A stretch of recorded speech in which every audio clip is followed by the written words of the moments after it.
नागनरामर वन्यो देवं देवाविपवीरम।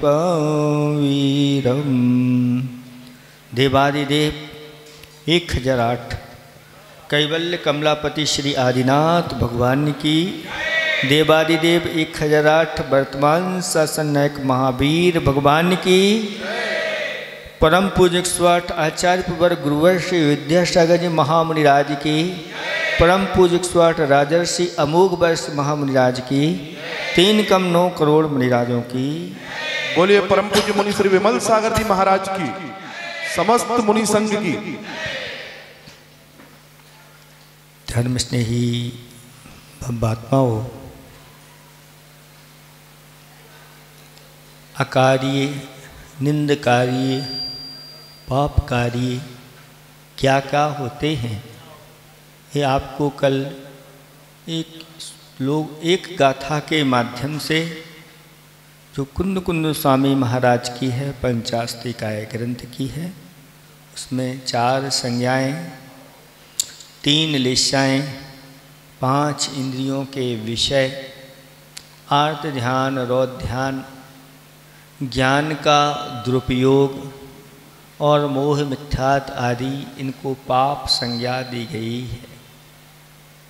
जितना हो सके इन पापों से हमें बचना चाहिए और अपने जीवन को धर्ममय पुण्यमय बनाना चाहिए। बिन जाने ते दोष गुणन को कैसे तजिए गहिए। इसलिए पहले आपके लिए दोषों को, अकार्यों को, पाप कार्यों को यहाँ पर बताया जा रहा है कि हम उन पर किस प्रकार से विजय प्राप्त करते हैं। सबसे पहले 4 संज्ञाओं के बारे में बताया, वो भी संक्षेप से ही आप लोगों को बता रहे हैं, मात्र सैंपल दिखा रहे हैं, बाकी तो विस्तार बहुत सारा है।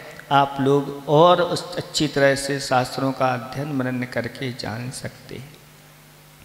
दूसरे नंबर पर लिस्साओं के बारे में जानकारी आप लोगों को दी जा रही है। कल कृष्ण लिस्सा के बारे में बता रहे थे कि कृष्ण लिस्सा वाला आर्त और रौद्र, इस प्रकार के ध्यानों में वह सतत निरंतर उनमें लगा रहता है। थोड़ा बहुत बीच में गैप होता है, फिर उसी में वह लग जाता है। चूँकि ये मनुष्य योनि है और मनुष्य योनि में इन लिस्साओं में अंतर्मुख में परिवर्तन देखा जाता है। नारकी जो होते हैं उनमें निरंतर जो लिस्सा होती है जीवन पर्यंत वही लिस्सा बनी रहती है। जैसे कृष्ण लिस्सा वाला नारकी है तो जीवन पर्यंत उसकी कृष्ण लिस्सा होगी, लेकिन उस लिस्सा में उसको हीना दिखता होती रहती है, बस इतना समझना। वह लिस्सा उसकी उतार पे भी आ जाती है और चढ़ाव पर भी पहुंच जाती है। जैसे कृष्ण लिस्सा के उत्कृष्ट परिणाम हो गए, फिर मध्यम हो गए, फिर जघन्य हो गए, इस प्रकार से उसी लिस्सा में हीना दिखता पाई जाती है। और जब नारकों में कहीं लिस्सा में हीनता होती है और लिस्साएँ नीचे उतार की ओर हो जाती हैं तो उसकी बुद्धि थोड़ी अच्छी चलने लगती है, सम्यक के योग्य वहाँ परिणाम हो जाते हैं और सम्यक दर्शन प्राप्त कर लेते हैं। लेकिन जब लिस्साएँ ज़्यादा ऊपर की ओर बढ़ी रहती हैं उस समय नहीं होता। ऐसे ही स्वर्गों में भी ऐसी ही व्यवस्था है कि देवों के लिए जो लिस्साएँ वहाँ जिस लिस्सा के साथ उत्पन्न हुआ वह लिस्सा ही वहाँ पर बनी रहती है। फिर भी शुभ लिस्साएँ होते हुए भी वह कुछ उसकी जघन्य स्थिति पर पहुँच जाते हैं तो पहले दूसरे स्वर्ग के देव एक इंद्री की आयु का भी बंद कर लेते हैं। उनका पुण्य क्षीण हो जाता है, यानी वह पुण्य समाप्त कर देते हैं। कुतवाली दिन 4 वहीं फिर खुरपा अरु जाली, ऐसी दशा हो जाती है। कुछ लोग ऐसे होते हैं कि जो कुछ है उसी को खा पी करके और पूरा समाप्त कर देते हैं, अब फिर दूसरों के आगे हाथ फैलाते रहते हैं। और कुछ लोग होते हैं थोड़ा सा होता है और उसको भी वह धीरे धीरे बड़ा करके और बहुत बड़े सेठ बन जाते हैं और बड़े बड़े दान भी कर लेते हैं। कहते हैं देखो इनकी पूर्व की स्थिति की क्या थी, एक गठरी में बांध करके व्यापार होता था, लेकिन धीरे धीरे अपना पुण्य भी बढ़ाते चले जाते हैं और पुरुषार्थ भी बढ़ाते चले जाते हैं, तो आगे जा कर के वह संपन्नता को प्राप्त होते हैं और उससे भी और पुण्य संचय कर देते हैं, तो वह पुण्यानुबंधी पुण्य के रूप में चला जाता है। ये लेस्याएँ जो है ना, आचार्य भगवंत कहते हैं कि जरूरी नहीं है कि अपने मन की एकाग्रता ही हो। अब जहाँ पर मन नहीं है वहाँ पर लेस्या तो है।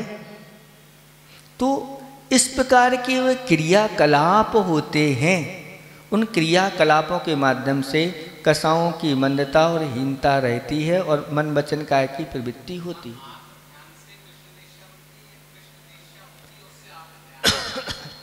देखो अंतरंग में कसाय है, ये आप मान के चलिए। अब कसाय है और कसाय के उदय में अगर उस प्रकार की वह परिणति कर रहा है तो लेस्या वैसी हो जाएगी। मन वचन काय की प्रवृत्तियां अगर अशुभ में परिवर्तन हो रही हैं तो वह लेस्या हो जाएगी। अब लेस्या तो मन वचन काय की प्रवृत्ति करने वाला कैसा होगा, अशुभ में कैसा होगा, तो आर्त और रौद्र ध्यान में परिणत होने वाला इस प्रकार की चेष्टाएं कर रहा है। देखो इसको आप समझें, एक इंद्री से लेकर के असंगी पंचेंद्री तक अशुभ लेस्याएं होती हैं। ये सब अशुभ में ही परिणत होते हैं। कुछ भाग्य से ऐसा उनका हो गया कि वहाँ लेस्या की मंदता हुई और उस प्रकार से आयु के योग्य उनके इस प्रकार के परिणाम हो गए, तो मनुष्य आयु का बंध कर लेते हैं और वहाँ से आ जाते हैं।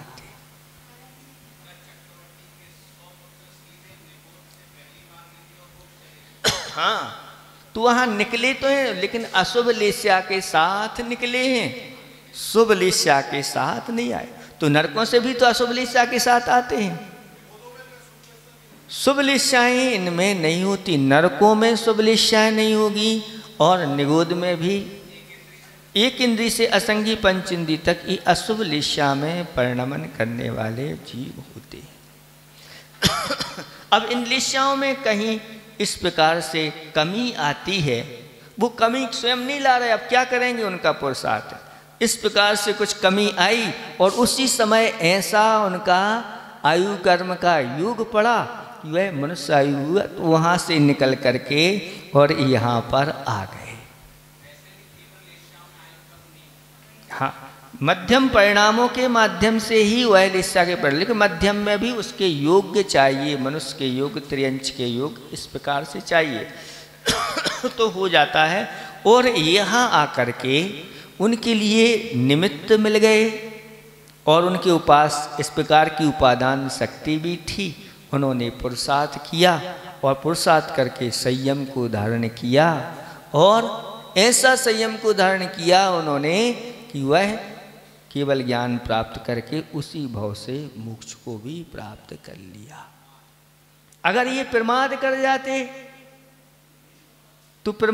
जाते तो बस वो आगे फिर बढ़ जाते, लेकिन प्रमाद नहीं किया, उन्होंने पुरुषार्थ किया संयम धारण करने का, इसलिए उनको हो गया।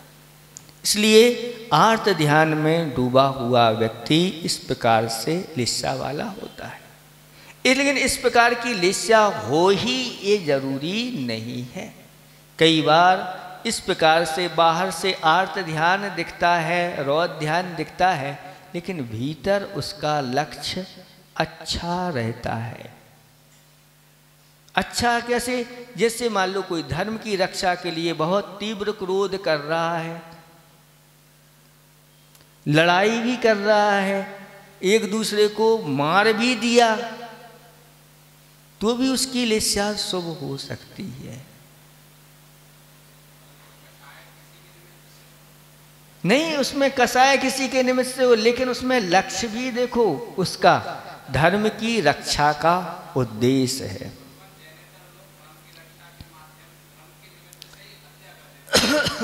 अपन को ये वो धर्म नहीं कहलाता। धर्म है सम्यक दर्शन, सम्यक ज्ञान और सम्यक चारित्र। इसको अपने दिमाग में रखना है ना। अपने आचार्य भगवंतों ने धर्म संज्ञा किसको दी है, उसको अपन को दिमाग में रखना। और इस धर्म के लिए, ये धर्म की रक्षा के लिए अथवा धर्मात्माओं की रक्षा के लिए, और वह लड़ गया और लड़ते लड़ते स्वयं भी मर गया, उसको भी मार दिया। एक की लिस्या अशुभ है और एक की शुभ लिस्या। सूकर का दृष्टांत तो आपको दिया ही था। सूकर है और सिंह की दोनों की लड़ाई हो रही है, उधर लड़ाई चल रही है, लेकिन अगर दोनों की लड़ाई कोई देखे, अरे कितने लड़ रहे, कैसे क्रूर हैं ये दो। लेकिन एक का उद्देश्य मुनिराज को खाने का, मारने का, और एक का उद्देश्य बचाने का है।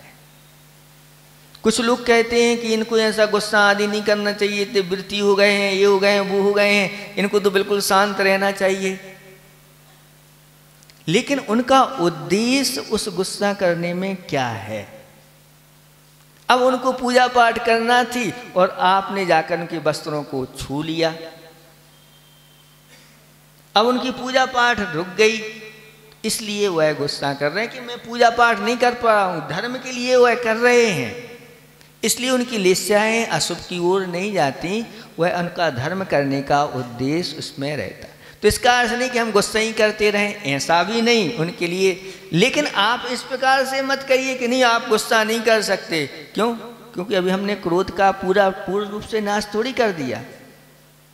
इसलिए आप नहीं, हम अब महाराज बन गए तो गुस्सा नहीं कर सकते आप। नहीं, यथायोग्य गुस्सा, क्रोध, मान, माया का तो एक महाराज का उदय चलता ही है, हमेशा चलता है। ठीक है, वो नहीं कह रहे हैं, सुनो, ये ठीक है, ये ठीक नहीं है, लेकिन होता है योग्यता के अनुसार होता है। हम करने ही लग जाएं ऐसा नहीं, लेकिन आप उससे बच नहीं पाते। कई लोग बच भी जाते हैं, ठीक है भैया कर लिया तो, लेकिन इतनी क्षमता सबके पास नहीं आ पाती हैं? हाँ, क्रोध तो आता नहीं, क्रोध उदय चल रहा है, अभी महाराज का है, आपको हम उपदेश दे रहे हैं, तो इसमें क्रोध, मान, माया, लोभ, इनमें से कोई एक का उदय चल रहा है। उस उदय में ही अगर मान लो किसी प्रकार से लोभ है, कि धर्म का भी तो एक लोभ होता है, ये भी लोभ है, प्रशस्त लोभ होता है, अप्रशस्त लोभ होता है। इस प्रकार से दूसरों को समझाने आने की बात चलती है। अनेक प्रकार की हैं, बिना कसाय के रह नहीं सकते। दिखाने वाली बात नहीं कही जा रही है। अगर नहीं भी दिखाएंगे तो अव्यवस्था और प्रतिदिन होगी। समझो डॉक्टर साहब, सुनो, अगर नहीं किया तो फिर प्रतिदिन ही वह उसको ऐसा होगा कि प्रतिदिन वह छुएगा, करेगा, और हम व्यवस्था नहीं बना पाएंगे। अगर एक दिन हमने गुस्सा दिखा दिया तो आगे की व्यवस्था हमारी बनी रहेगी। घर में सब सावधान रहेंगे कि इनको छूना नहीं, इनकी शुद्धि बना के रखो, अपन व्यवस्था रखो, नहीं तो अभी डांट पड़ जाएगी।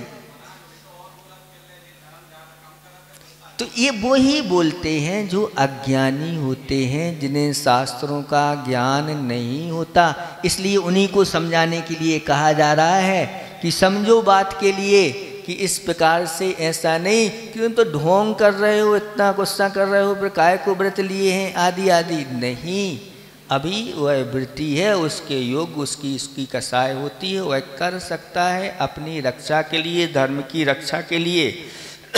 उसके लिए निषेध नहीं है। और ऐसा करते हुए उनकी अशुभ लिस्याएं हो जाएं, ऐसा भी नहीं है। ये बहुत बारीकी की अंदर की चीज़ है, आप लोगों को बता रहे हैं, लेकिन सामने देखने में ऐसा आता है ये कितना क्या कर रहे हैं। फिर भी अपन को बचना चाहिए कि आप प्रभावना ना हो, इसलिए इस प्रकार से जितना कंट्रोल कर सकें अपन को करना चाहिए। घाटा अपना होता। लेकिन कई बार ऐसा बताया था ना कि महाराज जी उपदेश दे रहे थे, उस दिन महाराज ने उसको त्याग करवा दिया। किसको? सर्प के लिए। बहुत भुजंग सर्प था, पहले दूसरों को काटता था, डराता था, आदि आदि करता था। लेकिन जब नियम ले लिया कि अब किसी को काटना नहीं, किसी को कुछ कहना नहीं, तो वह सर्प वहीं पर पड़ा था। तो अब लोग पैर रखने लगे उसके ऊपर, पत्थर मारने लगे। जब पत्थर मारने लगे, पैर रखने लगे, तो फिर अपनी सुरक्षा कैसे करे? तो कहा कि भैया काटने का त्याग कराया था, लेकिन फुसकारने का कम से कम फुसकारते रहो, जिसलिए अपनी सुरक्षा भी तो हो। नहीं तो दशा ऐसी होती है कि नहीं। इसलिए कुछ ऊपर ऊपर भी किया जाता है, अंदर से नहीं होता। यथा योग इस प्रकार की व्यवस्था चलती है। इसलिए इन सब से बचना चाहिए, जितना हो सके आप बचें। लेकिन बहुत परिणतियाँ बताई जा रही कि अंदर में अगर उद्देश्य लक्ष्य अच्छा है तो इनमें अंतर भी देखा जाता है। इसको बताने के लिए आपके लिए रखा। इसी प्रकार से रौद्र ध्यान क्या कहलाते हैं, इसको और समझें। रौद्र ध्यान कहलाते हैं हिंसा में आनंद मनाना। हिंसा करना ये हो गया पाप। लेकिन रौद्र कार्य हो गया। लेकिन इसमें रौद्र ध्यान का अर्थ होता है वो हिंसा करके फिर आनंदित होना। मतलब बार बार वही चीज स्मरण करके और अपने ध्यान में बना लेना। क्योंकि ध्यान में थोड़ी संतति बढ़ती है, बार बार स्मृति का समन्वहार करना।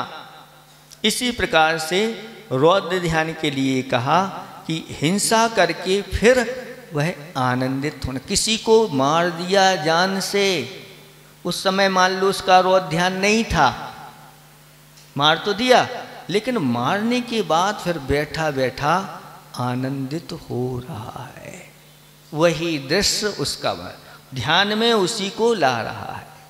उस समय मारते समय भी रौद्र ध्यान हो सकता है और नहीं भी हो सकता है, लेकिन वहाँ पर मन एकाग्र हो करके ही उसमें लग जाए तो फिर वह ध्यान की हो जाती है। तो इस प्रकार से हिंसा में आनंदित होना, या कहीं हिंसा हो रही है और उस हिंसा को देखते हुए आनंदित होते हैं। फिल्म आदि चलती है और फिल्म आदि देखते हैं और हिंसा बहुत हो रही है, लड़ाई होती है, उसमें लोग आनंदित होते रहते हैं बैठे बैठे। तो वहाँ पर रौद्र ध्यान चल रहा है, इसलिए आनंदित नहीं होना चाहिए। या इस प्रकार की चीज़ें देखने से बचना चाहिए। लड़ाई चल रही है दो की, मुर्गा आपस में लड़ रहे हैं, या कोई जानवरों को लड़ाने का खेल चल रहा है और दोनों खूना खच्च होते हैं, बहुत सारी भीड़ इकट्ठी है और घंटों वह खेल चलते रहते हैं और रौद्र ध्यान हो जाता है। बच्चे लोग आजकल मोबाइल हाथ में ले लेते हैं और मोबाइल में ऐसे गेम्स होते हैं जो हिंसात्मक होते हैं, और उन हिंसात्मक गेम खेलते खेलते उसको बहुत आनंद आता है। चाहे बच्चे हों चाहे बड़े हों, जो भी इसमें शामिल हो जाते हैं वो आनंदित होते हैं। इसलिए वो देखते हैं घंटों चलता है। पबजी है कि पापजी है? पबजी है कि पापजी है ना? वो पापजी है जिसमें इस प्रकार के पाप हो रहे हैं। ऐसे बहुत मारने के गन वगैरह से चलते हैं, एक्सीडेंट आदि चलते हैं, पक्षियों को मारने उड़ाने के आदि आदि अनेक प्रकार के गेम्स चलते हैं। ये सब इसमें हिंसानंदी रौद्र ध्यान होता है। अगर आपकी वह संतान बैठी है तो रौद्र ध्यान कर रही है, और मान लो आयु कर्म उसका कम हो और वह त्रिभाग चल रहा हो तो उसमें आयु बंद हो जाए तो नरकों आदि का आयु बंद कर दे। इसलिए बचना चाहिए। शास्त्रों में वर्णन आता है, राघव मच्छ और तंदुल मच्छ का। दोनों मच्छ हैं। पूर्व में ये राजा और राजा का एक रसोइया था और पाप कर्म के कारण से मर करके वह मच्छ राघव मच्छ राजा बना और रसोइया जो है वह उसके कान में या रहने वाला कीट खाने वाला एक छोटा सा तंदुल मस्तरा बना। वह मस्त समुद्र में रहता मुख फाड़ करके सो रहा है। उसके मुख में बहुत सारी छोटी छोटी जीव आ रहे हैं और जा रहे हैं। जब उसको भूख लगती तो वह खा लेता, नहीं तो सोता पड़ा हुआ है। आ रहे जा रहे हैं, लेकिन जो कान में बैठा हुआ तंदुल मस्त है वह मन वाला है, उसके पास मन है, उत्तम सहनन भी है, उसके पास छोटा बलि है। लेकिन वह विचार करता है कि मैं होता तो एक को भी नहीं छोड़ता। इस प्रकार का वह खा नहीं सकता, एक को भी नहीं खा सकता, लेकिन मैं होता तो एक को भी नहीं छोड़ता। इस प्रकार की वह भाव अंदर से कर रहा है। वह रौद्र ध्यान में डूबा हुआ है, हिंसा में वह आनंद मना। दोनों मर करके नरक जाते। इसने खाया नहीं, लेकिन मन के माध्यम से इस प्रकार के कार्य हो जाते हैं। इसलिए मन के माध्यम से भी अगर आप नहीं भी कर रहे हैं और मन में हिंसा के बारे में चिंतन कर रहे हैं या समर्थन कर रहे हैं तो भी वह इसी कोटि में आ जाता है।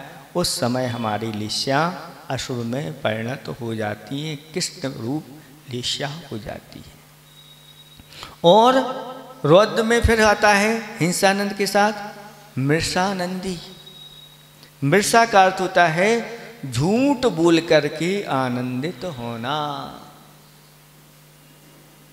झूठ बोल दिया और वह परेशान हो रहा है, यह बैठे बैठे बस अच्छा घूम रहा है, अप्रैल फूल बना दिया है। इस प्रकार से करते हैं, आनंदित होते हैं। वो झूठ बोल करके, कोई वकील आदि हैं अथवा और भी दुकानदार आदि हैं, कोई भी हैं, झूठ बोल करके किसी को ठग लिया। सवेरे सवेरे अच्छा काम हो गया, अब हो गया तो गद्दी पर बैठे बैठे आनंदित हो रहे हैं। अच्छा आया, अच्छा ग्राहक आया, तो अब ठग लिया है, मान लो किसी को इस प्रकार से कर लिया है, तो अगर दिन भर दुखित हो गया, अरे हमने अच्छा नहीं किया, उसको क्यों ठग लिया आदि आदि, तो आपका पाप वो कम हो जाएगा अंदर से और नया नहीं बनेगा। रौद्र ध्यान नहीं होगा, धर्म ध्यान भी हो सकता है कि भगवान मैंने ठीक नहीं किया। लेकिन उसी को अगर इस प्रकार से हम करते हैं तो फिर वह रौद्र ध्यान की कोटि में आ जाता। इसी प्रकार से चोरी करके आनंदित होना, एक तो चोरी की और बाद में फिर उसका जश्न मना रहे हैं। लुटेरे जो होते हैं लूट करके लाते हैं और लूट करके फिर धन इकट्ठा करके फिर उसका आनंद मनाते हैं मिल करके सब लोग। तो ये क्या हो गया, ये चोरियानंद नाम का हो गया। चोरी कर ली और चोरी करके फिर और आनंद, तो ये निरंतर बढ़ता रहता है। तो ये भी अपने लिए दुर्गति में ले जाने वाला, अशुभ लिस्या में परिणत कराने वाला। इसी प्रकार से ये तीन चीजें तो नहीं करते, लेकिन परिग्रहानंद, परिग्रहानंद तो ऐसा आनंद बनाते रहते हैं, आप सब जोड़ते रखते रहे, इतने मकान, इतनी दुकान, इतने आदि आदि ये सब और सेठ जी जोड़ते जोड़ते उसी समय मान लो आयु बंद हो गया तो दुर्गति के पात्र हो जाते हैं। बहुत अच्छी कथा आप लोगों ने सबने सुनी है, पढ़ी है। रत्न कंडक श्राप का चार्म श्रम श्रू नवनीत की कथा है और वह सेठ की कथा है। वह सेठ बहुत व्यापार करने के लिए गया और व्यापार करके बहुत सा धन कमा करके ला रहा था। जंगल में चोरों ने लूट लिया। लूटने के बाद उसके पास कुछ नहीं बचा, मात्र एक कपड़े बनियान में भी, चड्डी बनियान जो कुछ बचा सब कुछ ले लिया। अब ऐसी स्थिति में वह घर कैसे जाए, तो गांव में ही एक रास्ते में ये गांव पड़ा, वो अहीरों का गांव था जहाँ दूध आदि की, छाछ आदि की भरमार थी। वहीं पर जब पहुंचा तो रास्ते में छाछ घड़े में भर करके लोग ले जा रहे थे। उसने कहा भैया छाछ पिलाओ। तो छाछ पी, तो छाछ में कुछ ऊपर ऊपर नवनीत रहता, उसकी बड़ी बड़ी दाढ़ी मूछें थी, उसमें उसको नवनीत लग गया। तो उसको छोटा छोटा करके और उसने कुछ घी इकट्ठा कर लिया और वह झोपड़ी में रह रहा है और शीतकाल का समय है। नीचे एक उसमें पात्र में कुछ अग्नि जल रही है, खटिया पर वह सो रहा है। ऊपर एक मटके में सीके में वह घी का घड़ा 1-2 किलो जितना भी इकट्ठा हो पाया हो, जैसा भी हो, उसमें रखा हुआ है। उस घड़े को देख करके वह क्या देखने लगा? स्वप्न देखने लगा। खुली आंख का स्वप्न, ऐसे नहीं निद्रा में सो रहा हो। मटकी को देख करके तो इस मटकी में जो घी है, इस घी को बेच करके मैं एक गाय खरीदूंगा और गाय आएगी तो फिर गाय से दूध और घी निकलेगा। उसके माध्यम से एक गाय से 2 गाय होंगी, 2 से 4, 4 से 8, 8 से 16, 16 से 32, 32 से 64, 64 से 128, 128 से 256 और 512 और 1024। इस प्रकार से करके मैं गायों का स्वामी बन जाऊंगा। बहुत सारी मेरी गायें होंगी और आगे जाकर के मैं नगर का मुखिया बनूंगा। फिर करते करते राजा महाराजा आदि राजा आदि आदि करते करते एक दिन में 6 खंड का अधिपति चक्रवर्ती बनूंगा। सत्य कथा है ये, विचार करो। ऐसे भी लोग हैं, इसलिए आचार्य भगवंतों ने ऐसी कथा ये रखी है कि ऐसा भी हो सकता है। हाँ, ऐसा भी हो सकता है। और उसी समय वह विचार करता है कि मेरी पटरानी मेरे पैर दबा रही होगी और मैं कहूँगा तुझे पैर दबाना नहीं आता। और अपना एक पैर उठा करके यूं किया और जा करके वह मटकी में लगा और वो मटकी नीचे गिर गई और अग्नि पकड़ गई। घास फूस की झोपड़ी थी और उसमें वह जल करके मर गया और मर करके नरक में गया। इसलिए उसका नाम श्रमश्रु नवनीत की कथा ये आती। मतलब जिसके पास थोड़ा भी है लेकिन अंतरंग में इस प्रकार से परिग्रहानंद नाम का अगर ध्यान चल रहा है तो भी वह नरकों की सैर कर सकता है। बहु आरंभ और बहु परिग्रह क्या है आप समझ लो। अब उसके पास बहु आरंभ था क्या, बहु परिग्रह था क्या? मूर्छा परिग्रह। मैं पूरे भारतवर्ष का सेठ बनूंगा आदि आदि, चाहे बन पाए चाहे ना बन पाए। इस प्रकार की अगर मूर्छा है तो पाप की भागीदारी बन जाती है। और वही जिनके पास 6 खंड का अधिपति है और उसने मर्यादा कर ली कि मैं 6 खंड से ज़्यादा अपने पास नहीं रखूंगा, तो वह अणुवृत्ति बन सकता है। और उसके पास परिग्रह का परिमाण हो गया, वह उतने परिग्रह रख करके भी वह सदगति में जा सकता है। विचार करो, क्योंकि अब उसकी आगे की सारी लालसाएं समाप्त हो गई। इच्छाओं का परिमाण कर लिया, मूर्छा का परिमाण कर लिया तो बच जाएगा। ऐसे ही वर्तमान में कोई के पास करोड़ हैं, किसी के पास अरब हैं, किसी के पास खरब हैं। अगर वह अरब खरब का भी परिमाण कर लेता है तो भी दुर्गति में नहीं जाएगा। कितनी बड़ी परिग्रह परिमाण व्रत अपने आप को बचा लेता है। इसलिए परिग्रह परिमाण की जो विधि बताई है, उत्कृष्ट विधि तो ये है कि जितना है उसमें से जो अनावश्यक है उसको अलग कर दो और जितना है इतना रख लो। अब आगे नहीं बढ़ाएंगे, इसमें ही हमारा पूरा जीवन अच्छी तरह से निकल जाएगा।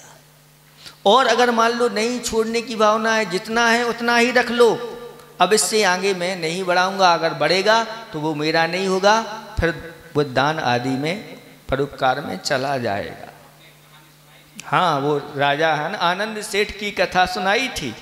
वह आनंद सेठ की कथा आप लोगों को याद, अथवा आपको आवश्यक है तो अभी मान लो आपको 50 करोड़ है, 1 अरब की आवश्यकता है, जीवन में 2 अरब की आवश्यकता, तो बस इतना कर तो लो, कर लो।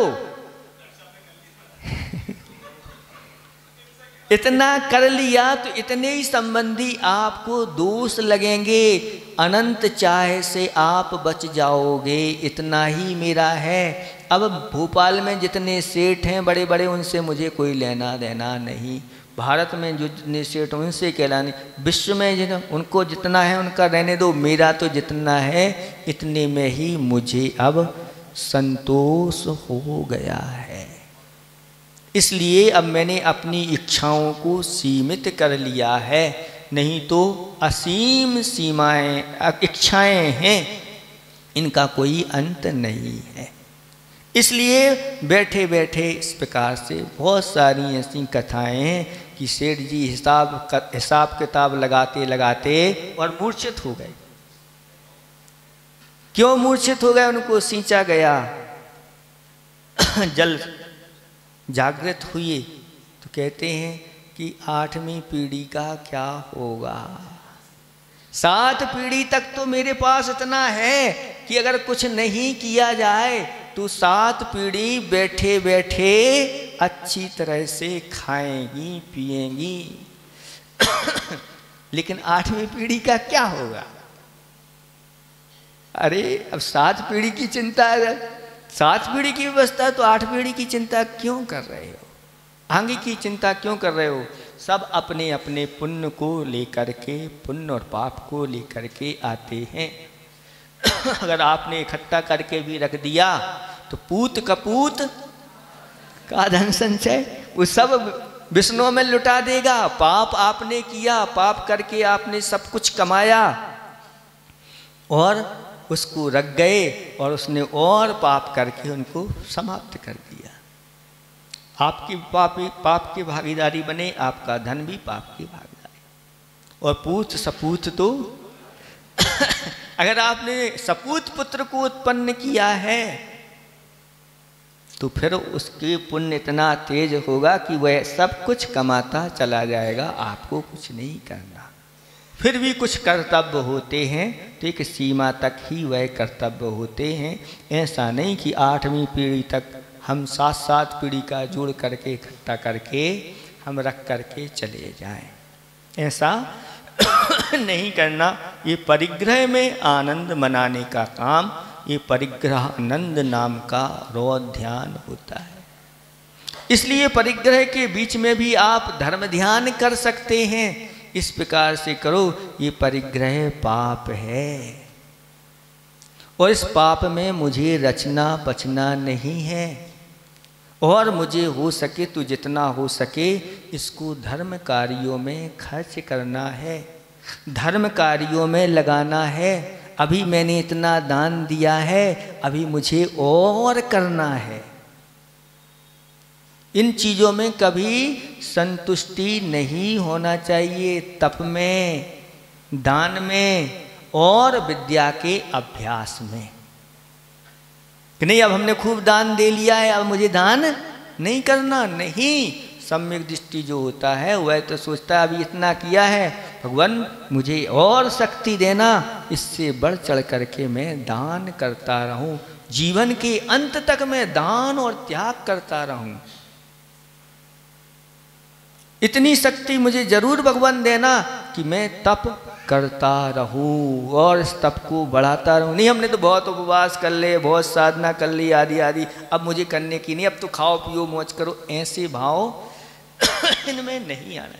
इसी प्रकार से शास्त्र का स्वाध्याय भी निरंतर करते रहना चाहिए, ज्ञान का अभ्यास निरंतर करते रहना चाहिए, विराम नहीं देना चाहिए। लेकिन कुछ चीज़ों में हमें संतोष धारण करना, इन 3 चीज़ों में संतोष नहीं करना चाहिए। लेकिन पर धन है ना, पर स्त्री आदि हैं, इनमें सब में अपन को संतोष रखना चाहिए, अपने ही धन में अपन को होना चाहिए। कुछ चीज़ें ऐसी होती हैं जिनमें संतोष किया जाता है, कुछ चीज़ें ऐसी होती हैं इसमें संतोष नहीं। अब संतोष धारण करो, कुछ लोग आते हैं चौके में, अब उन्हीं को देने दो, अपन तो संतोष धारण करो, एक तरफ खड़े रहो। तो ये संतोष धारण भी अच्छा नहीं माना जाता। पता चला कि महाराज को अंतराय आ गया और हम रह ही गए।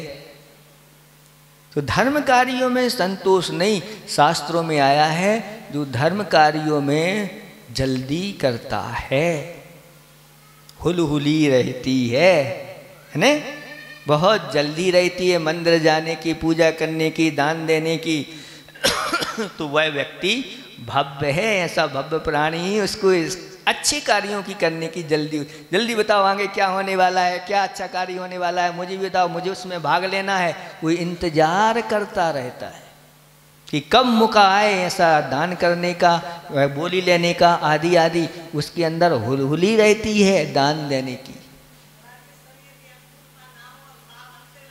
हाँ, तो भावों में कमी क्यों? अच्छे भावों में कमी नहीं होना चाहिए। भली शक्ति नहीं है, लेकिन भाव करने में घाटा क्या है? शक्ति नहीं है तो भी बड़े बड़े भाव भगवान से प्रार्थना करो, भगवान मैं तो सोने का मंदिर बनाऊं, ऐसी मुझे शक्ति दो, ऐसे भाव होना चाहिए। लेकिन कुछ लोग ऐसे, हम आपको सुना दें, ऐसे भी लोग हैं जहाँ एक मंदिर बनना था, उनके हमने सबके भाव अच्छे जागृत किए कि नहीं, यहाँ पर ये जो आरसीसी का मंदिर बनता है, इस आरसीसी के मंदिर में ज़्यादा से ज़्यादा 40-50 साल की इसकी उम्र रहती है। और विज्ञान लोगों ने भी कह दिया कि 60 वर्ष से ज़्यादा की अगर कोई मंजिल हो जाए तो उसको फिर खाली कर देना, उसमें रहना नहीं, कभी भी रिक्शे के ऊपर गिर सकती है। तो बड़ी बड़ी बिल्डिंगें जब इसकी उम्र हो जाती है उनको तोड़ दिया जाता है।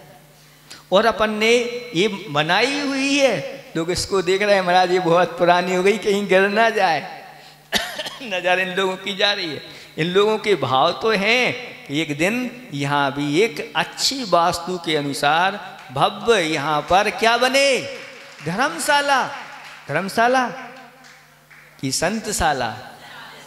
तो धर्मशाला के लिए हमारा आशीर्वाद नहीं है, क्योंकि आप लोग कर्मशाला बना देते हैं, संतशाला नहीं बना करके बसंतशाला बना देते हैं। उसके लिए आशीर्वाद। लेकिन आचार्य भगवंतों ने ये बहुत बड़ा दान किया, बताया है, आवास दान कभी होगा तो इसके ऊपर बोलेंगे। तो उनसे कहा कि भैया पत्थर का मंदिर बनाओ, ये इसकी उम्र 500,000 वर्ष की उम्र होती है। तो वह व्यक्ति देखो क्या कहता है, क्या महाराज आप कह रहे हो, क्या माटी के मंदिर नहीं बनते क्या? पहले माटी के मंदिर बनते थे, उसमें भी तो पुण्य लगता है। आप कहते हैं एक छोटा सा मंदिर बनाओ, इससे पत्ते वगैरह बनाओ, तो माटी का भी तो बना सकते हैं, पत्थर का क्या बनाने की आवश्यकता है? आप विश्वास नहीं करोगे, उसका मकान उस नगर में सबसे बड़ा मकान था। उसके घर में घुस जाओ तो भूल जाओगे कि निकलना कहाँ से है। लेकिन अंदर की सोच देखो कि ऐसा है। और एक वो होते हैं जिनके पास कुछ नहीं होता और उनके उदार दिल होते हैं, महाराज पत्थर का क्या, आप तो आशीर्वाद दो, हम तो मार्बल का बनाएंगे, उससे और बढ़ाएंगे बढ़ करके। तो अंदर से ऐसे भाव होना चाहिए, भगवान मुझे शक्ति दो, मैं भगवान की पूजा अच्छे अच्छे स्वर्ण पात्र में कर सकूं, अच्छे स्वर्ण की मूर्तियां पधरा सकूं, स्वर्ण के मंदिर बना सकूं, रत्न के बना सकूं, मुझे भगवान ऐसी शक्ति देना। और आगे जाकर के उसका पुण्य ऐसा संचय होता है, चक्रवर्ती जैसे पद मिलते हैं। तो देखो भरत चक्रवर्ती ने स्वर्ण के जिनालय बनाए, रत्न की प्रतिमाएं विराजमान करी। ये सब पूर्व के पुण्य के कारण से सारी चीजें होती हैं। तो इस प्रकार के भाव तो यहाँ पर परिग्रहानंद के बारे में बताया जा रहा है कि आप चाहें तो उसको हम धर्म ध्यान में भी परिवर्तन कर सकते हैं, नहीं तो हिसाब किताब जोड़ते रहो, और चाहिए, इतना चाहिए, इतना चाहिए, इतना चाहिए, ये अगर हम करते रहते हैं तो वह परिग्रहानंद होगा, फिर पाप का वह कारण बनेगा और दुर्गति में ले जाएगा। इसलिए अच्छे कार्य कर लेना चाहिए और आगे के भविष्य में उसको कहते हैं कि कंजूस सबसे बड़ा दानी होता है।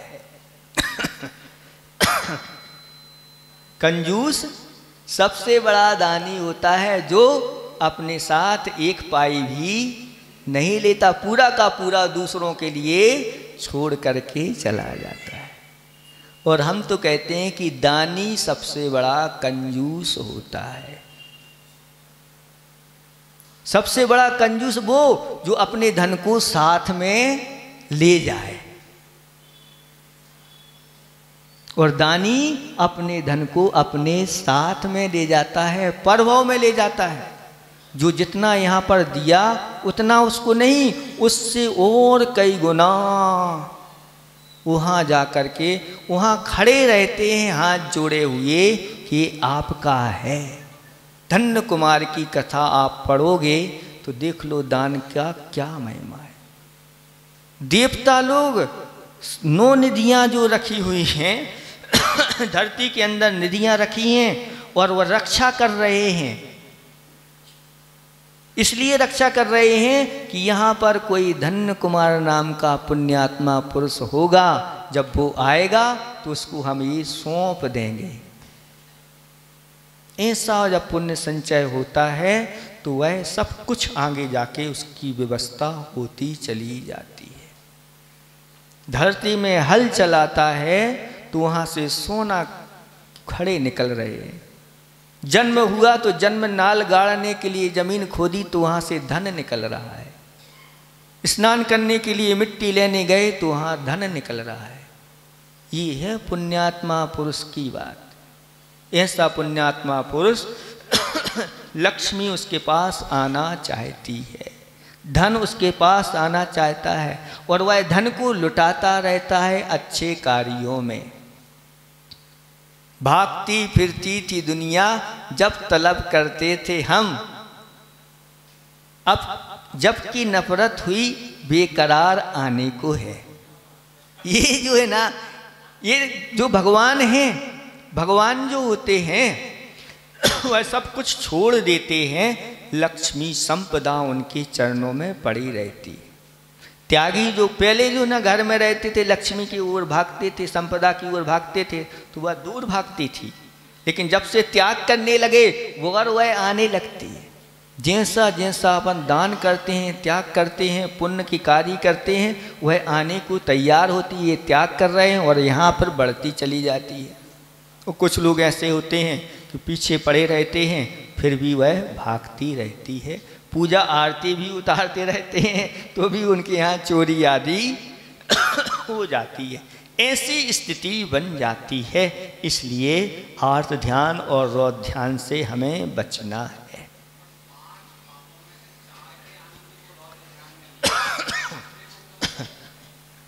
देखो एक और है, उसी के अंदर ही इसको समाहित करके चलते हैं। यानी जहाँ पर स्त्री है वहाँ परिग्रह है, तो परिग्रह में ही उसको शामिल करके बनाया, इसलिए उसको 4 रखे गए। इसके आगे फिर कहा आर्त रौद्र सदा क्रोधी, जो हमेशा क्रोध करने वाला होता है वह कृष्ण लीला में परिणत जीव कहा गया है। इसलिए अपने क्रोध को अपने बस में रखो। महाराज क्रोध को कैसे जीतें? आप सब समझदार हैं। घर पर आप लोग गैस चूल्हे के ऊपर दूध रखा हुआ है और दूध उबल रहा है, और जब ज़्यादा उबलने लगता है तो हम पूछते हैं आप लोग क्या करते हो बताओ। आपके पास सारी युक्तियाँ हैं, या तो थोड़ा सा उसमें पानी छोड़ दोगे तो वह वहीं के वहीं शांत हो जाता है, या अथवा आप अपना गैस मद्दा कर दोगे, कम कर दोगे उसको तो भी वह शांत हो जाता है, अथवा उस भगवानी को उठा करके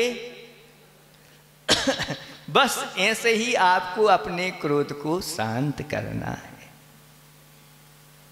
या तो क्षमा रूपी जल ऊपर से डाल दो, क्रोध शांत हो जाएगा, अथवा अपनी कसाओं को अंदर से कम कर लो, बाहर नहीं निकलने देना। नहीं तो फिर भगवानी को यानी अपने आप को इस स्थान से हटा दो। अगर इस प्रकार से करते हैं तो है क्रोध। बार बार हर चीज पे क्रोध करना ये अशुभ लिस्सा के परिणाम होते हैं, कृष्ण लिस्सा, इसलिए इसको बचना है।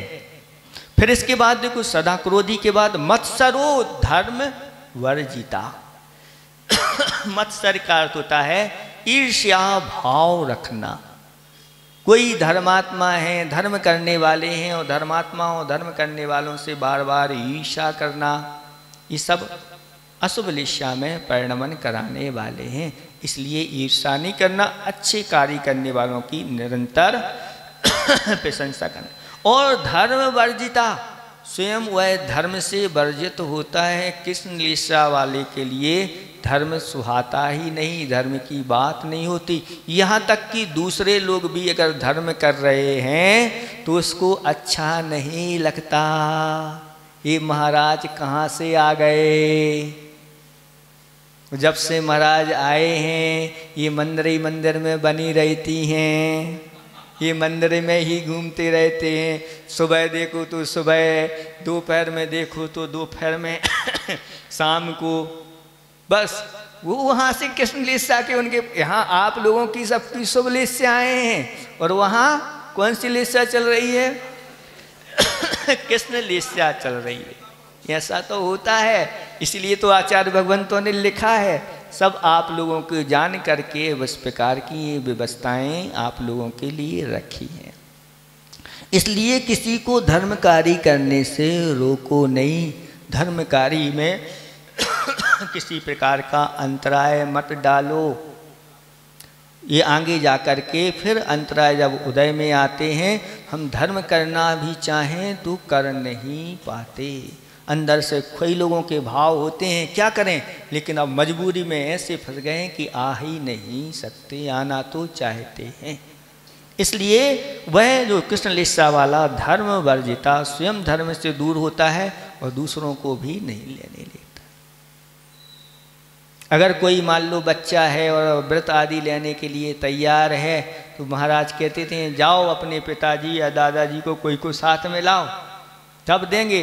और दादाजी को लेकर के आए तो दादाजी कहते हैं महाराज बच्चा बहुत अभी छोटा है, इसको ब्रह्मचारी व्रत अभी नहीं दो। तो ठीक है महाराज कहते ठीक है, आप तो बड़े हो ना, आप ले लो।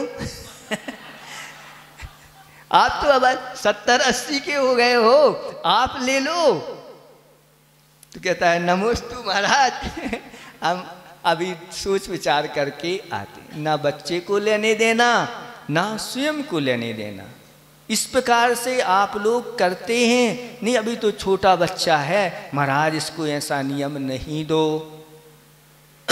आपको हमने बताया था कि एक वो ही माँ है जिस माँ ने अपने बालक को रात्रि में दूध नहीं पिलाया। रात्रि में मन वचन काय कृत कारित अनुमोदना से छठवीं प्रतिमा धारण कर ली। तो बालक को भी दूध नहीं, और बालक को दिन भर में समझा देती कि जितना पीना है पी ले, रात में नहीं। हमारे यहाँ रात्रि में कुल में इस प्रकार से नहीं किया जाता। ये सारी बातें इस प्रकार से भी कर सकते, लेकिन नहीं, हम बच्चों को कमज़ोर बनाते रहते हैं। नहीं अभी नहीं करना, अभी ऐसी उम्र है, ऐसी उम्र। इस प्रकार के बच्चों के अंदर संस्कार नहीं आ पाते और वह बाहर चले जाते हैं, बाहर के ही हो जाते हैं। माता पिता घर में रहते हैं बिना बच्चों के। ये सब पुण्य की हीनता कहलाती है कि माता पिता अपने बच्चों का सुख नहीं पा रहे हैं, अपने साथ नहीं रह पा रहे हैं, एक साथ मिलकर के नहीं रह पा रहे हैं। इस सब में कहीं ना कहीं हमारा पुण्य हीन होता चला जाता है, उसमें कहीं ना कहीं हम कारण भी बन जाते हैं, ऐसा जानना चाहिए। इसलिए धर्म से स्वयं वर्जित नहीं रहें, दूसरों को भी वर्जित नहीं कर, और निर्दयी होता है। कृष्ण लिस्सा के परिणाम वाले के अंदर दया नहीं होती। ऐसे निर्दय परिणाम होते हैं, कहते तो बिल्कुल निर्दयी, इनके अंदर दया मात्र का नाम भी नहीं है। दया मात्र के लिए इनके पास थोड़ी सी भी दया नहीं है। ऐसा वह निर्दयी होता है। और बैर संयुक्तो, बैर से संयुक्त होता है, बैर की गांठ बांध करके रखता है। कहते हैं 6 महीने से अगर ऊपर यह बैर की गांठ बन गई तो वह अनंतानुबंधी के रूप में परिणत हो जाती है। और ये फिर बैर भव भव तक चलता है और अहित कराता रहता है। इसलिए बैर की गांठ नहीं बांधना चाहिए। खम्मामी सब जीवाणम सभ्य जीवा खमंतु में मैत्य में सब भूदेशु बैरम मच्छम ना केणे। इस प्रकार की भावना करो। महाराज हम तो उससे क्षमा मांगते रहते हैं, लेकिन वह हमें क्षमा नहीं करता। आप तो बचे रहोगे, चिंता की कोई बात नहीं। अब उसकी परिणति ही ऐसी है, क्या करें। अगर वह बैर की गांठ बांधे हुए है तो घाटा उसको होने वाला है, आपको नहीं। क्योंकि कमठ ने तो बैर की गांठ बांधी, लेकिन पार्श्वनाथ भगवान के जीव ने बैर की गांठ नहीं बांधी। उसके परिणाम स्वरूप कमठ तो उनका अहित करता आया और वो स्वर्ग चले गए, और ये नरकों में जाते, ये दुर्गति में जाते, वो सदगति में जाते। इसलिए आचार्य भगवंतों ने कहा कि क्षमा भाव धारण करना ही सर्वश्रेष्ठ है। उससे अपना कोई घाटा होने वाला नहीं, उसमें तो फायदा ही फायदा है। जो क्षमा भाव धारण करता है निरंतर साता वेदनी कर्म का आश्रय करता है, और कर्म की निद्रा भी करते वाला वह व्यक्ति होता है। साता वेदनी के आश्रय में अगर आप चाहते हैं मुझे सुख ही सुख मिले, तो कहा सुख की सामग्री क्षमा भाव धारण करो। और शौचम इति यानी संतोष धारण करो। जो जितना संतोषी बनता है वह उतना ही सुख का संपादन आत्मा के साथ कर्मों का होता रहता है। और जब उदय आता है तो उसके लिए सुख ही सुख मिलते हैं। दुख तो मिलते ही, दुखों से बहुत दूर हो जाता है। इसलिए सामग्री भूत वृत्त अनुकंपा दान सराग संयम है ना, शांति शौच मिति, ये सद्वेद्यश्य ऐसा कहा गया है। ये सब सुख की सामग्री है। इसलिए आचार्य भगवत तो बहुत अच्छा सूत्र है वो अपने आप में। छठा हुआ अध्याय है, 6वां अध्याय। और आचार्य जी कहते हैं उसको निरंतर आप लोग प्रतिदिन उसका चिंतन करिए। आप सुख चाहते हैं तो आपके लिए ये सुख की सामग्री ये है, साता की सामग्री है। उसमें कहीं भी नहीं लगा कि परिग्रह जोड़ो तो सुख मिलेगा। परिग्रह के लिए तो दुख की सामग्री कह दिया। और संतोष धारण करते हैं तो वह सुख की सामग्री। भूत यानी प्राणियों के ऊपर अनुकंपा करना, और वृत्ति आदियों के लिए दया दान आदि करना, ये सारी चारी जितना इस प्रकार से आप करते चले जाओगे, सराग संयम का पालन करोगे और साथ साथ में आप क्षमा धारण करोगे, तो आप आगे जाके नियम से सुखी होगे, क्योंकि ये सब साता की सामग्री है। तो निर्दयी बैर संयुक्तो, जो बैर से संयुक्त हो जाता है, बैर की गांठ बंधी रहती है, तो निरंतर वह इस प्रकार से अशुभ लिस्या में परिणमत करना। फिर शुभ आएगी, थोड़ी बहुत समय के लिए आ गई तो फिर अशुभ में चला जाएगा, अथवा अशुभ से अशुभ में ही परिणत करते लगे होते हैं। ऐसे भी जीव होते हैं जो कृष्ण से किस नील में पहुँचे, नील से कापोत में पहुँचे, फिर कापोत से फिर नील में पहुँचे, फिर कृष्ण में पहुँचे। अशुभ से अशुभ में भी होते रहते हैं, और शुभ से अशुभ में भी होते हैं, और अशुभ से शुभ में भी चले जाते हैं। इसलिए इन परिणतियों को स्वयं को देखते रहना चाहिए, कहीं मैं इन अशुभ लिस्याओं में परिणमन तो नहीं कर रहा हूँ।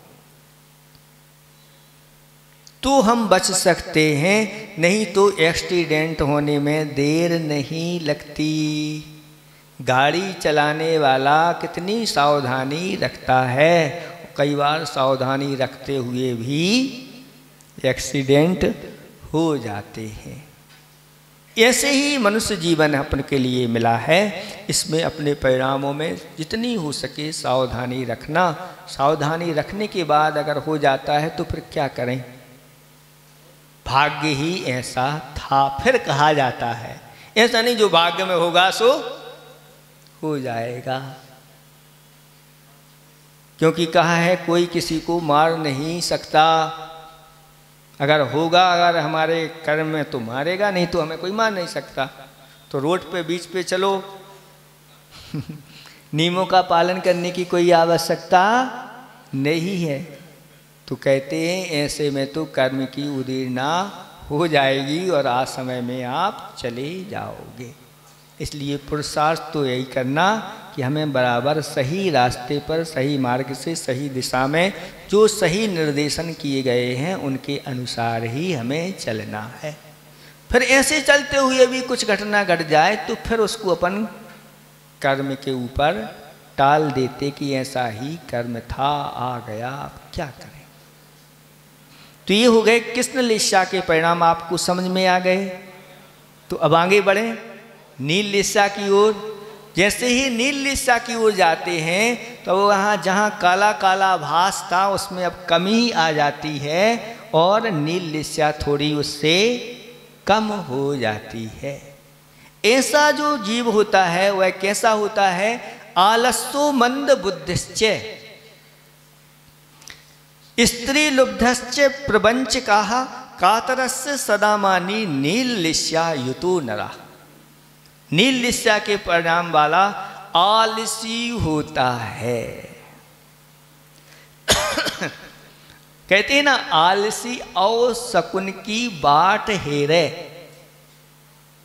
आलसी व्यक्ति अब शकुन की बाट देखता रहता है, यानी अब आलसी है को जाए, अरे सब हम ही से कहते रहते हैं, अब वह जाना नहीं चाह रहा है लेकिन उसको पहुंचाया जा रहा कि नहीं जाना है, लेकिन बिल्ली रास्ता काट गई।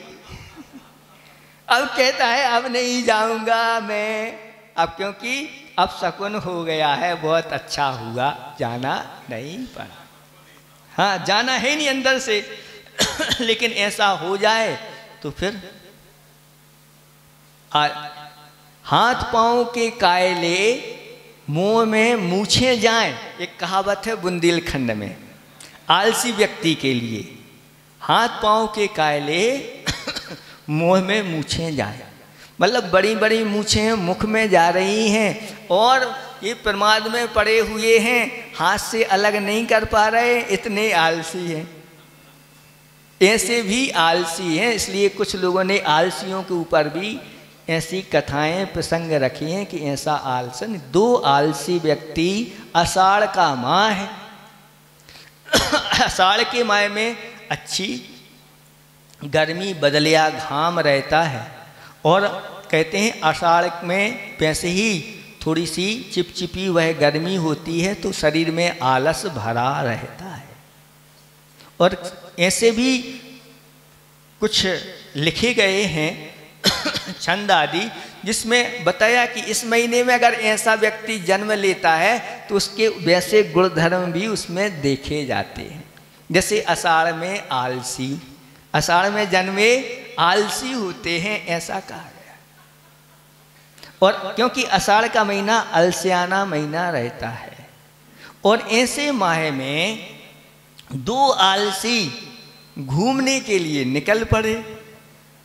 निकले लेकिन भूखे थे, घर से निकल गए, खाया पिया नहीं था और ज़्यादा गर्मी वह सहन नहीं कर पाए, थक गए, भूख प्यास सताने लगी।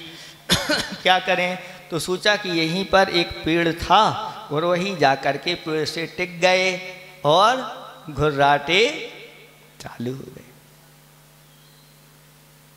अब क्या हुआ, भूख लगी है और एक सोचता है कि देखो वहीं पर जामू का वृक्ष था जिसके नीचे वह लेटे थे, तो वहीं पर जामू थोड़ी सी वर्षा की एक आध झला गिर जाती है तो पक जाते हैं और पक करके टप करके गिरने लगे। तो एक को भूख लगी है तो वह सोचता है कि ये जो बाजी में लेटा हुआ है यह मुझे मेरे मुख में जामू डाल दे तो कितना अच्छा होगा। दूसरा भी यही सोच रहा है, लेकिन दूसरे एक दूसरे उठा करके खा नहीं रहे हैं। क्यों? क्योंकि आलसी है, और आलसी हैं और लेटे हुए हैं, पड़े हुए हैं, आलस है। इतने में एक कुत्ता आया और कुत्ता ने कहा कि ये दिन में और दो आदमी बिल्कुल ऐसे पड़े हैं, जीवित हैं कि मरे हुए हैं। तो उस कुत्ते ने एक को सूंघा, तो उसने जब देखा कि नहीं, हाँ इसमें श्वासोश्वास है, मतलब जिंदा है, थोड़े से उसको मुख को चाटा और बाजू वाले के पास चला गया। बाजू वाले ने भी यही स्थिति हुई थी, वह भी किसी प्रकार से कोई प्रतिकार नहीं कर रहा था, उसको भी उसने सूंघा और कुछ गीला गीला भी वर्षा भी कर गया। लेकिन दोनों आलसी पड़े हुए हैं, आलसी पड़े हुए हैं। जब एक तीसरा व्यक्ति आया तो कहता है भाई यहाँ क्यों इस प्रकार से सो रहे हो? तो वह कहते हैं हम सो नहीं रहे हैं, जाग रहे हैं और हम लोगों को भूख लगी है, कुछ आप जामू खिला दो। तो कहते हैं भैया आप क्यों, जब जाग रहे हो तो उठा के खा लो। और एक कहता है देखो ये मेरे पड़ोस में भी पड़ा हुआ है, इसने भी मुझे नहीं खिलाया, ये खिला देता। और तो और अभी कुत्ता आया था, उसने मेरे मुख को चाटा लेकिन इसने भगाया नहीं। तो दूसरा कहता है इसकी ही सुनते रहोगे कि मेरी भी सुनोगे? मेरे पास भी कुत्ता आया था, वो कुछ कर भी गया लेकिन इसने नहीं भगाया। ये है महा आलसी। जो ऐसे आलसी होते हैं, ऐसे ये तो उदाहरण दिए गए हैं, सत्य भी हो सकते हैं असत्य भी हो सकते हैं। ये दृष्टांत आलसियों के लिए दिए गए हैं कि ऐसे आलसी होते हैं जो पड़े रहते हैं बिस्तरों पर। सुबह से जगाना प्रारंभ होता है कि उठो जाओ, महाराज जी आए हैं, उनकी क्लास चालू हो गई है। सवेरे से उठाते उठाते जब क्लास उनकी बंद होने लगती है तब वे उठ पाते हैं। ऐसी दशा होती है। फिर लाओ स्नान आदि कर लें और मंदिर आते आते कई लोग 12 बज जाते हैं और मंदिर में फिर आते हैं। तो ये आलस अच्छा नहीं। ये आलस मनुष्य जीवन पा करके कहते हैं सुबह सुबह सूर्योदय के पहले उठना चाहिए। सूर्योदय के बाद अगर सो रहा है और ऐसे सूर्य निकल रहा है और सूर्य की किरणें उसमें से फूट रही हैं और इधर यह कोई व्यक्ति सो रहा है, समझ लेना उसके कर्म फूट रहे हैं। ऐसा व्यक्ति विशेष रूप से दर्शनावर्ण कर्म का वह बंद करता है। इसलिए कहा कि नहीं, इन समयों में किसी को सोना नहीं चाहिए। चाहे मध्याह्न की संध्या काल हो, चाहे शाम की संध्या काल हो, चाहे सुबह की संध्या काल हो, उस समय सोना नहीं चाहिए। इस आलस्य को त्याग करना चाहिए। कुछ लोग तो ऐसे भी पड़े रहते हैं कि जो माँ होती है अब कुछ तैयार किया है, दूध आदि ले पी ले, लेकिन उठता नहीं, सोता रहता है। कोई बात नहीं, नहीं उठ रही हैं तो उसको सोते हुए उठाया और उसको दूध पिला देते हैं और उस पर सो जाता है। ऐसा भी देखा गया है, आप लोगों ने भी देखा होगा। ऐसे भी होते हैं कि वह उनको कब उनने पी लिया उन्हें पता नहीं और फिर सो गए ज्यों के त्यों। उठ करके फिर मांगने लगते, अभी तो पिलाया था 2 घंटे पहले, भूल गया क्या? निद्रा में कुछ पता नहीं रहता है। तो कहा कि आलसपना जो जब बना रहता है, और आचार्य ने कुशलेषु अनादरो प्रमादा, कुशल कार्यों में यानी अच्छे कार्यों में आदर का नहीं होना ही आलस्य है, प्रमाद है। अगर अच्छे कार्यों में हम यहाँ पर जागृत नहीं हो रहे, लाभ नहीं ले पा रहे, तो इससे बड़ा और प्रमाद क्या है कि मुनिराज आपके यहाँ आए हैं और इतना आपके लिए वह लाभ दे रहे हैं, फिर भी आप सो रहे हैं या इस प्रकार से पंचेंद्रिय के विषयों में लगे हो, तो ये आलसी है। तो आलसी का कभी कल्याण नहीं होता। जो इंतजार करते हैं कि अभी थोड़ा और कर लें, थोड़ा और कर लें, ऐसे बहुत सारे शास्त्रों में उदाहरण हैं, वह कल्याण नहीं कर पाए। मनुष्य जीवन मिला था उनके लिए, लेकिन फिर छूट गया, संयम धारण नहीं कर पाए। इसलिए बार बार आचार्य भगवंत आप लोगों को संबोधन कर रहे हैं कि आलसी मत बने रहो, जल्दी से जल्दी व्रतों को अंगीकार करो, व्रती बनो, नियम संयम को धारण करो, जिससे हमारी सुरक्षा हो जाए। और बस अगर सुरक्षा हो गई तो फिर हमारा ये मनुष्य जीवन सार्थक हो जाएगा।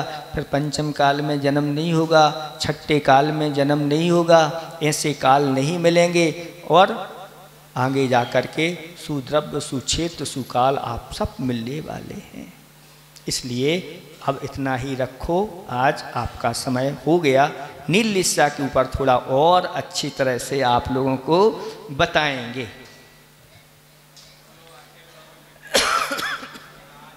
बोलिए परम पूज्य मुनि श्री विमल सागर जी महाराज की जय।